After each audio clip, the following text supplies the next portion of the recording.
Okay, so we are going to go ahead and we're going to go over this pH and how to solve this pH stuff because I noticed that a few people are confused on it. So I want to go ahead and want to give you guys a chance to go ahead and to go over this. So basically, there are two equations that you guys can use. There is this equation, which is the negative log of the H concentration. And you remember that the concentration is how much you have. So how many moles you have in a liter. So it's going to be using these numbers right here. And basically, it's just a very simple plug and chug. You take the number that you have here, right, and then you put it inside there. And I'll show you guys how to do that in a sec. And then there's another equation where when they give you the pH, you are able to go ahead and you're able to go back and you're able to find the concentration, right? Which is this equation right here. And I'm going to show you guys how to go ahead and to use both. And yes, you will need Desmos, which is why it's open on my other screen. Okay. So I am going to go ahead and we're going to start with this. So we see that we have the pH of the following H plus concentrations, right? So I'm going to go ahead, I'm going to take my negative log and then of 1.0 times 10 to the negative third, right? And that is exactly what I'm going to go ahead and that's what I'm going to plug into Desmos, right? So on Desmos, I'm going to go negative, then I'm going to go to my function and find log of 1.0 times 10 to the negative third power. And you guys will see that that is equal to 3. So that means that that concentration has a pH is going to be equal to 3. So that's what the pH value would be equal to, right? You can do the same thing for any of these other equations, right? So for this one right here, what you would type in is you're going to go the negative log of 6.0 times 10 to the negative 12th, right? And what we're going to do is we're going to change this right here. We're going to go 6.0 times 10 to the negative 12th, and you'll see that that'll give me a pH of 11.2. So if I have an 11.2 is equal to that guy's pH, right? So that would be the pH of that. So if I had 6.0 times 10 to the negative 12 H plus ions in that solution, that would be a pH of 11.2, right?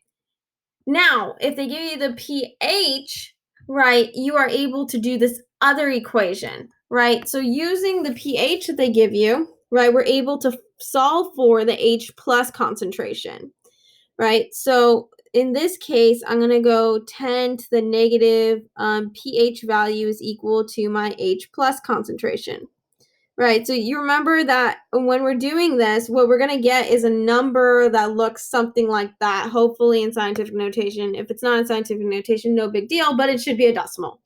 Okay, so what we do is that in this case, right, since that is going to be a 1, right, I would go 10 to the negative 1, right? So on Desmos, right, if you guys don't know what 10 to the negative 1 is, right, you go ahead and you go 10 to the negative 1, right? And that would give you a concentration of 0.1. So there's 0.1 H plus, right? Then you can do the same thing for any of these, really. I'm going to do the next one, which is 3.6, right? And then you get 2.5 times 10 to the negative fourth moles per liter of H plus. This is also moles per liter. So that is what you guys should be able to go ahead and to get from there. So like I said, it's two very simple equations. Don't stress out about them too much.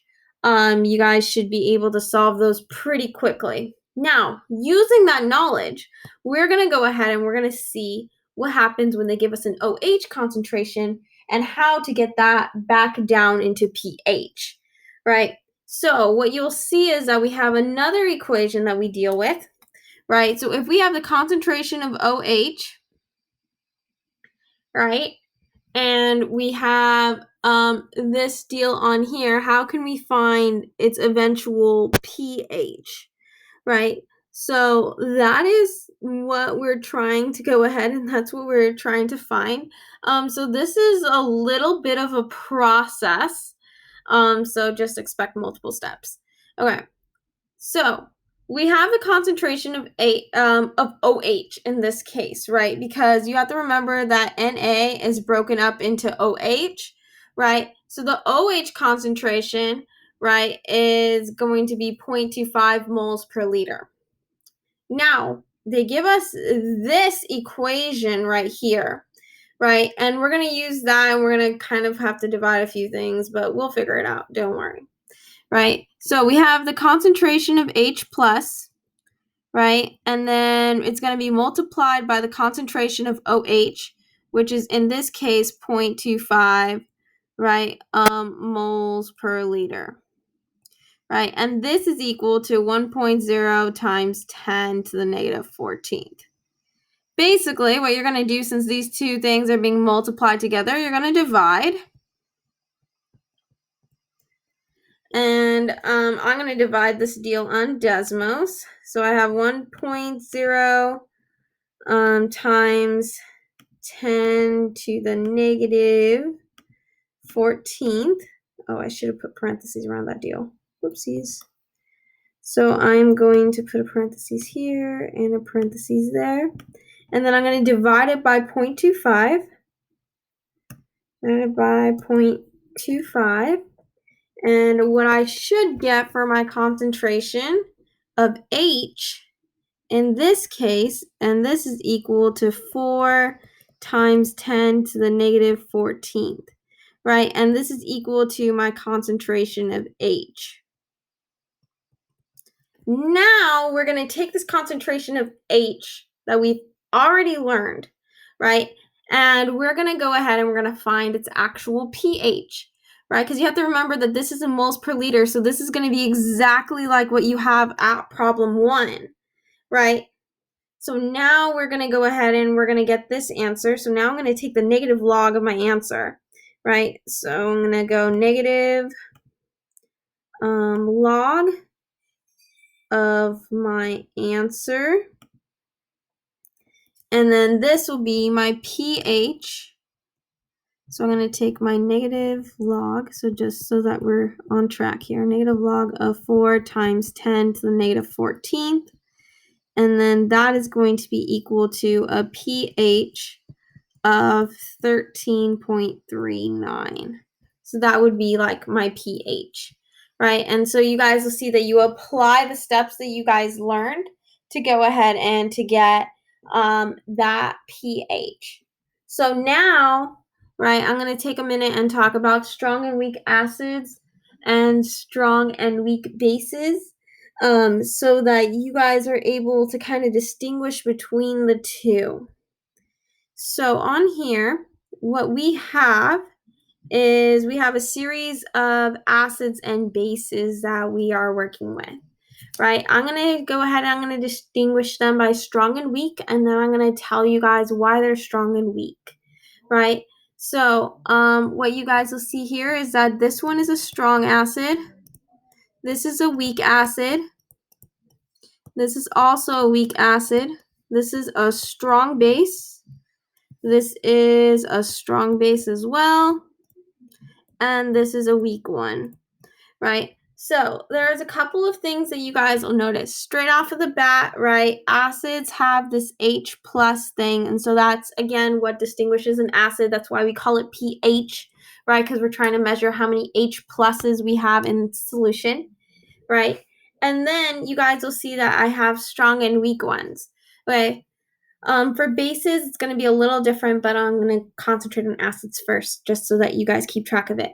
Okay, so ideally, when you have these things and they break down in water, and you guys already know that like water kind of pulls things apart using like the slightly positive like H plus, and then the slightly negative OH, it goes ahead and kind of pulls it apart, right? So you're like pulling this thing apart. And when you pull it apart and you successfully get all of the molecules separated, right? That is going to make it a stronger acid in this case, right? So a strong acid will have an H plus and then just one negative thing on the other side. A weaker acid is going to have your H plus because an H plus is a requirement to be an acid, so it's always going to have an H plus. And then sometimes it will have like a very large negative molecule. And if you have this very large negative molecule, it means number one that it's not as charged, and because it's not as charged, it's going to be weaker, right? So what you're looking for in a weak acid is that when it breaks down, right, that you have like a big like molecule that is negative, right? And if you have a big molecule that's negative, that means that that is going to be a weaker acid. Right, now we're going to go ahead and we're going to talk about a strong bases. So in order to be a base, right, the requirement to be a base is that you have this OH minus, right? So that is like your big requirement. So very similar to your H plus, like you need an OH to go ahead and to have a base, right? But if we're looking at now our positive side of our equation, or our ion, my bad. If we're talking about our positive ions, what you will see is that you have your Na plus, and that is just one atom that is positively charged.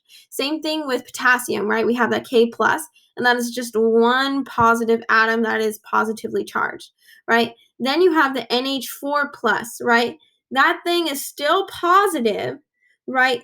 But it is a bigger molecule. And because it is a bigger molecule, right, therefore it is going to be a weaker base in this case. And it's a base because it's OH, right? So very similar to that, right? If you have a big like molecule that is charged, right? So if I have a larger negatively charged molecule, then it's going to be weaker, right? So it depends on how big, right, the molecules, the ions that you have. If you have like a large ion that is negative for an acid, then it's going to be weaker. If you have a big positive ion for a base, then that's going to make that thing weaker, right? So those are kind of like the things that I wanted to kind of like point out to you guys.